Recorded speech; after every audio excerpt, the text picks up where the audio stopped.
Hello everyone, welcome to this video. Welcome to LLB वाला। तो guys चलिए बिना समय गवाए आज की डेली लीगल न्यूज को डिस्कवर करते हैं। तो गाइस जो पहली खबर है वो सुप्रीम कोर्ट से निकल के आ रही है। सुप्रीम कोर्ट ने गाइस कह दिया है कि जो हमारा आर्टिकल 21 होता है, जो कि बात करता है right to life and personal liberty, उसमें राइट टू हेल्थ तो इनहेरेंट होता ही है, इंक्लूडेड होता है, लेकिन राइट टू हेल्थ के अंदर सुप्रीम कोर्ट ने अब कह दिया है कि right to health will include right to know कि ये जो मैन्युफैक्चरर्स होते हैं, ये जो एडवर्टाइजर्स होते हैं, जो अपने ये जो फूड होते हैं, फूड प्रोडक्ट्स होते हैं, आइटम्स होते हैं, उसमें क्या क्या इंग्रेडिएंट्स वो डालते हैं, क्या क्या चीजें वो डालते हैं, ये सब कुछ जानना राइट टू हेल्थ का अब एक पार्ट है। जी हाँ गाइस, आप पिछले कुछ दिनों की अगर खबरें देखोगे तो उस हिसाब से, जिस हिसाब से चीजें चल रही, जिस हिसाब से घटनाएं हो रही हैं, जैसे एमडीएच मसाला का भी एग्जांपल ले लीजिए, अब्रॉड में जाके बैन हो गया है। इंडिया में अभी FSSAI कह रहा है कि हमको टेस्टिंग का समय चाहिए, उसमें बहुत ही मतलब खतरनाक इंग्रेडिएंट्स पाए गए थे। इसके अलावा आपने चिकन शवरामा का एक एग्जांपल केस देखा होगा, जहां पे एक व्यक्ति चिकन शवरामा खा के उसकी मृत्यु हो जाती है पॉइजन से, मतलब फूड पॉइजनिंग से।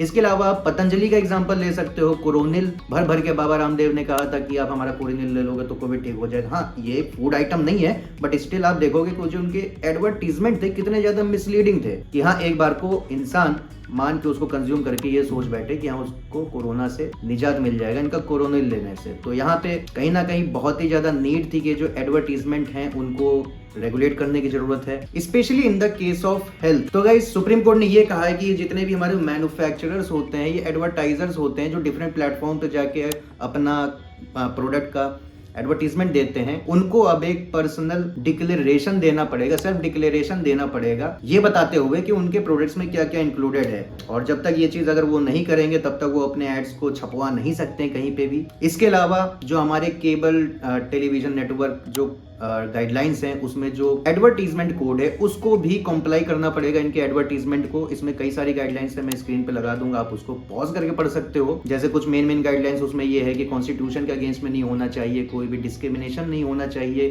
क्रिमिनल इन नेचर नहीं होना चाहिए, एटसेट्रा एटसेट्रा। आप ये पॉज करके पढ़ सकते हो। इसके अलावा गाइस सुप्रीम कोर्ट ने ये भी कहा कि जो हमारी ministry of information and broadcasting है, उसको एक पोर्टल बनाना होगा और उस पोर्टल पे जाके ये लोग अपना सेल्फ डिक्लेरेशन वहां पे जमा करेंगे और ये एक पब्लिक रिकॉर्ड बन के रहेगा। प्लस इसके अलावा गाइस जितने भी हमारे सेलिब्रिटीज होते हैं, सोशल मीडिया इन्फ्लुएंसर्स होते हैं, जो इन एडवर्टीजमेंट को करते हैं, प्रमोट करते हैं, उनके ऊपर भी उतनी लायबिलिटी आएगी जितना उस एडवर्टीजमेंट का जो मतलब मैन्युफैक्चरर होगा उसके ऊपर जितनी लायबिलिटी होगी, उतनी लायबिलिटी इनके ऊपर भी होगी। बाद में ये सेलिब्रिटीज और ये जो सोशल मीडिया इन्फ्लुएंसर्स हैं, ये बाद में ये नहीं कह सकते हैं कि मैन्युफैक्चरर तो हम है नहीं, हम तो बस प्रमोट कर रहे थे। इसके अलावा ये जो सेल्फ डिक्लेरेशन की मैंने आपको बात बताई, उसका जो प्रूफ है ये एडवर्टाइजर्स को उन प्लेटफॉर्म्स को भी देना होगा जो एडवर्टीजमेंट मतलब जहां पे एडवर्टीजमेंट्स रन करेंगे। वो टीवी चैनल हो सकता है, कोई भी इलेक्ट्रॉनिक प्लेटफॉर्म हो सकता है, उनको भी ये प्रूफ देना पड़ेगा ताकि एक रिकॉर्ड उनके पास भी मेंटेन्ड रहे। और गाइज ये जितनी भी गाइडलाइन सुप्रीम कोर्ट ने दिया है वो under article 141 of the constitution दिया है। मतलब ये कि सुप्रीम कोर्ट कोई भी लॉ बना सकती है और वो जो लॉ बनाएगी खुद से वो सबके ऊपर बाइंडिंग इन नेचर होगा। तो यहाँ पे गाइस बहुत ही बढ़िया बात हुई है। अब जो भी कंज्यूमर कोई भी प्रोडक्ट खरीदेगा तो एडवर्टीजमेंट उसको देख के पता चलेगा कि हाँ, वो कौन सा प्रोडक्ट खरीद रहा है, उसमें क्या क्या इंग्रेडिएंट्स है, और अगर उसमें कोई भी हानिकारक इंग्रेडिएंट है तो उसकी भी खबर कंज्यूमर को रहेगी। और गाइस इसके अलावा सुप्रीम कोर्ट ने मिनिस्ट्रीज से ये भी कहा है कि आप एक कंप्लेंट मैकेनिज्म को मतलब सेटअप करिए, जहाँ पे कोई भी कंज्यूमर अगर उसको कोई कंप्लेन होती है किसी भी एडवर्टीजमेंट से तो वो बड़े ही आराम से वहां पे जाके कंप्लेन कर सके, उसको इधर उधर ज्यादा भटकना ना पड़े। तो गाइज ये बहुत ही बड़ा सुप्रीम कोर्ट ने स्टेप लिया है, जहां हमारी सरकार उस पर अच्छे से काम नहीं कर पा रही, तो वहीं पे हमारी सुप्रीम कोर्ट आके इंटरप्ट करके ये बढ़िया सी गाइडलाइन निकाल के ले आई है। बाकी इसके ऊपर आपका क्या सोचना है कमेंट सेक्शन बताइएगा। इसके बाद गाइज जो नेक्स्ट अपडेट है वो भी सुप्रीम कोर्ट से निकल के आ रहा है। और गाइज सुप्रीम कोर्ट ने कहा है कि अगर अब सरकार को किसी भी व्यक्ति के लैंड को अगर जब्त करना है, उसको टेक ओवर करना है, तो वो कोई भी प्रोसीजर ऐसे ही फॉलो करके नहीं कर सकती है, बल्कि आपको ड्यू प्रोसेस को फॉलो करना होगा, आप लॉ को वायलेट नहीं कर सकते। और इसके लिए गाइस गाइडलाइंस दी है सुप्रीम कोर्ट ने कि ये चीजें गवर्नमेंट को करनी होंगी अगर उसको किसी भी पर्सन का लैंड चाहिए। अब गाइस यहाँ पे जमीन की बात आ रही है तो ऑब्वियसली प्रॉपर्टी के बारे में बात आ रही है, और यहाँ से गाइस राइट टू प्रॉपर्टी का क्वेश्चन निकल के आता है। तो गाइस राइट टू प्रॉपर्टी मैं आपको बता दूं, प्रेजेंटली अभी ये एक लीगल राइट है under article 300A of the constitution. इससे पहले ये एक फंडामेंटल राइट हुआ करती थी एक जमाने में, और जब तक ये फंडामेंटल राइट हुआ करती थी तब तक सरकारों को बहुत ही ज्यादा दिक्कत आती थी किसी भी व्यक्ति से उनका लैंड लेने के लिए। अब लैंड सरकार को चाहिए होता था ताकि हाईवे बना सके, कोई कंस्ट्रक्शन कर सके। अब बीच में किसी व्यक्ति का अगर घर आ जा रहा है या जमीन आ जा रही है तो वहां पे वो दिक्कत आती थी।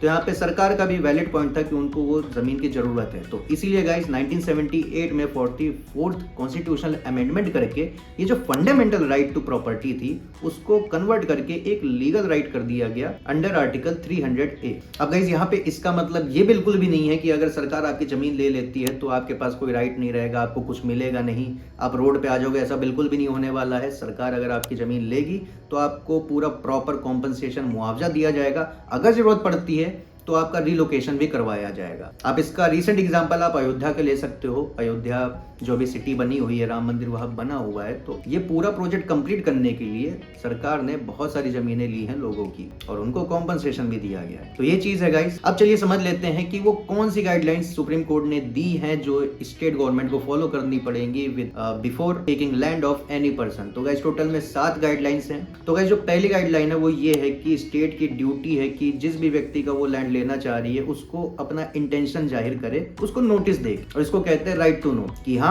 हम आपकी जमीन लेना चाहते हैं और हमारा इंटेंशन है आपकी प्रॉपर्टी लेने का। दूसरी बात गाइस ये है कि नोटिस देने के बाद अगर कोई ऑब्जेक्शन आता है उस अपोजिट पार्टी की तरफ से तो स्टेट को उन ऑब्जेक्शंस को सुनना पड़ेगा। इसको कहते हैं राइट टू बी हर्ड, मतलब दूसरी पार्टी को भी सुनना, which is a principle of natural justice. इसके बाद गाइस तीसरी बात ये है कि उसको सुनने के बाद स्टेट जो भी वहां पर डिसीजन लेती है उस आदमी को बताएगी, और ये जो डिसीजन है ये रीजनेबल इन नेचर होना चाहिए। इसके बाद जो गाइडलाइंस है वो ये है कि जो सरकार लैंड ले रही है वो पब्लिक पर्पस के लिए यूज होना चाहिए, नॉट फॉर प्राइवेट पर्पस, कि ये नहीं है कि जमीन लिया और किसी नेता के नाम कर दिया। इसके बाद गाइस लैंड लेने के बाद वो जो सामने वाली पार्टी है उसको कॉम्पनसेशन भी देना पड़ेगा, जरूरत पड़े तो रिहेबिलिटेशन भी करो, रिलोकेट भी करो। और ये जो कॉम्पनसेशन दोगे वो फेयर इन नेचर होना चाहिए। ये नहीं कि 1 करोड़ की आपने जमीन ले ली उसको 10 लाख रुपए आप मुआवजा दे रहे हो, तो ये भी गलत चीज होगी। और इसके बाद जो नेक्स्ट गाइडलाइन है वो ये है गाइस कि ये जो पूरा प्रोसेस है वो स्मूथ होना चाहिए, प्रॉपरली उसको कंडक्ट कराया जाना चाहिए और उसमें कोई भी इरेगुलरिटी नहीं होनी चाहिए। इसके बाद गाइस जो लास्ट गाइडलाइन है वो ये है कि ये जो पूरा प्रोसीडिंग हुआ उसका एक कंक्लूजन आना चाहिए। अगर सरकार को जमीन मिलती है तो प्रॉपरली उसमें वेस्ट हो जाए, नहीं मिलती है तो जो